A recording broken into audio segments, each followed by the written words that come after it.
Hey guys, welcome back to my channel.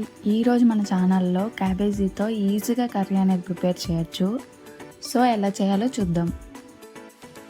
ఇక్కడ నేను క్యాబేజీని చిన్న చిన్న పీసెస్గా కట్ చేసుకుని వాష్ చేసి దానికి సరిపడా వాటర్ వేసుకుని బాయిల్ చేసుకుంటున్నాను ఇక్కడ.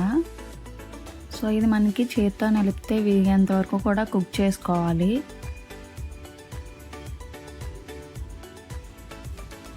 సో మధ్య మధ్యలో చెక్ చేసుకుంటూ మనం అది కుక్ చేసుకోవాలి. ఇలా కుక్ అయిన తర్వాత స్టవ్ అనేది ఆఫ్ చేసేసి స్ట్రైన్ చేసుకోండి.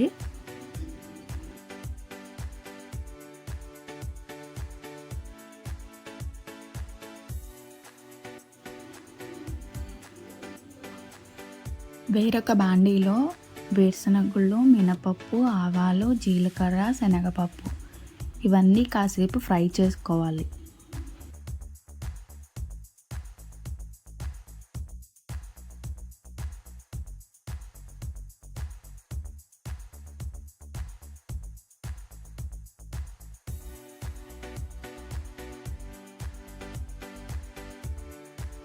సో ఇలా కొంచెం కలర్ చేంజ్ అయ్యాక ఎండుమిరపకాయలు కూడా ఒక 4 కానీ 5 కానీ తీసుకొని వేయించుకోవాలి. సో ఇలా ఎండుమిరపకాయలు కూడా కాసేపు అయ్యాక వేగిన తర్వాత అల్లం ముక్కలు కూడా చిన్న చిన్న పీసెస్గా కట్ చేసుకుని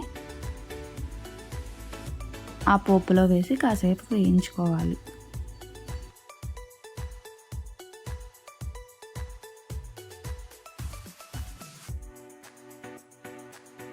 తర్వాత కొద్దిగా పచ్చిమిరపకాయలు, నేను 5 తీసుకున్నా, మీ కారాన్ని బట్టి మీరు తీసుకోండి.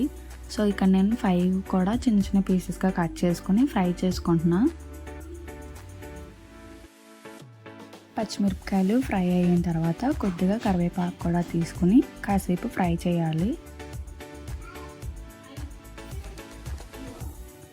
సో ఇక్కడ ఈ పోపు మొత్తం కూడా క్యాబేజీకి మంచి ఫ్లేవర్ అనేది ఇస్తుంది. సో ఇందులో ఏది కూడా మీరు స్కిప్ చేయొద్దు.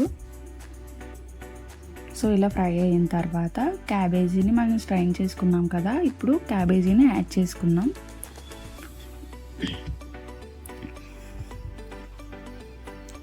సో ఇలా మొత్తం ఒకేసారి వేసిన తర్వాత మొత్తం పోపు క్యాబేజీ అనేది కలిసేలాగా మొత్తం అంతా కలుపుకోవాలి.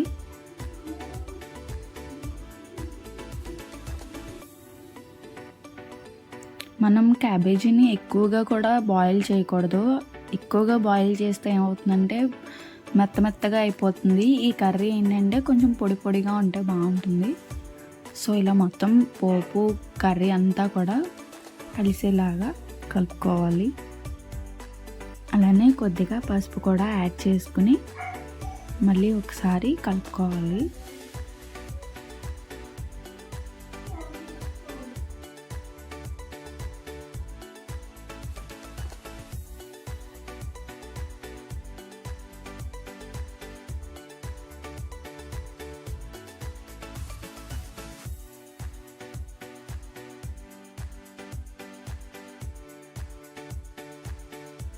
ఇందులోనే సరిపడా సాల్ట్ అనేది తీసుకోండి. నేను ఇక్కడ 1.5 టేబుల్ స్పూన్ తీసుకుంటున్నా.